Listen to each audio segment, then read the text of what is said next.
Ben McKee, Patrick Brown, Goval's 24/7 here with our No-Huddle on Thursday of Georgia Week. Just got done speaking with Josh Heupel. Patrick and I are standing on business right now, but Josh Heupel was not willing to give in to the Eli Drinkwitz comments. Why don't you explain it for the people, Ben, since you're up with the language. Standing on business means that you understand what you need to do and you go handle your business the way that you intended to do.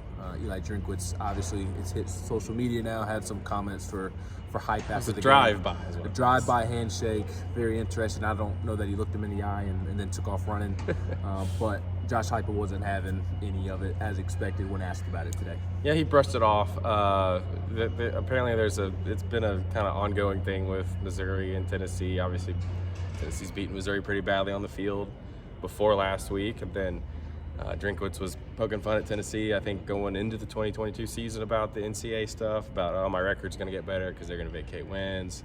My wife's not as committed because she wasn't helping me recruiting violations, all that stuff.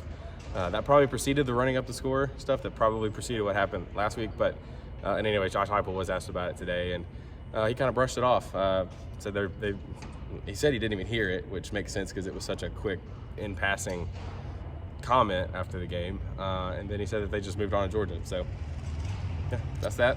Don't feud down is what would be my thought on that one. Absolutely. In terms of actual football, you asked about receivers, and obviously Tennessee very thin at the receiver position now, and your question was who may also need to step up if anything else happens at this point. Right. They're really kind of down to four guys in Squirrel White, Ramel Keaton, and then the two redshirt freshmen who played off and on most of the season, Chaz Nimrod and Caleb Webb. That's the situation with Brew McCoy out for a while, and now Dante Thornton being out.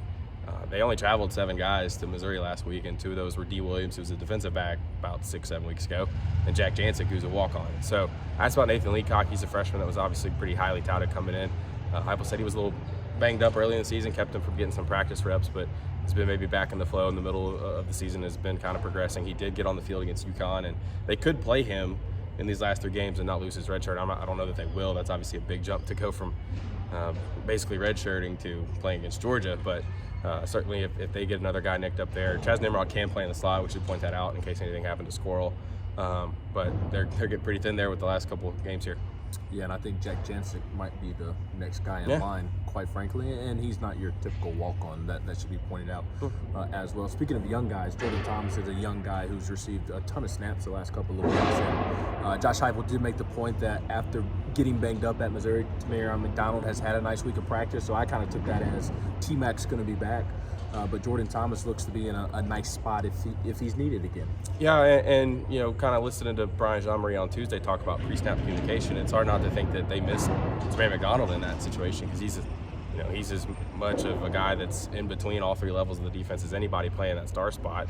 A lot of times he's next to the linebackers, and obviously he's part of the secondary as well. So you have a senior, a second-year starter. You go from him to Jordan Thomas, who I think a lot of people think is going to be a good player, but he's just young. He hasn't been pressed into that kind of action before, and maybe that's why there were some breakdowns, some busts, and things like that. So getting McDonald back for this game would be really important. But certainly Thomas could benefit from that last week, and if they have him back, I think they should get Roman Harrison back up front. So if they have McDonald back, I think that hopefully from Tennessee's standpoint, you think that can clean up some of the stuff that maybe caused troubles last week.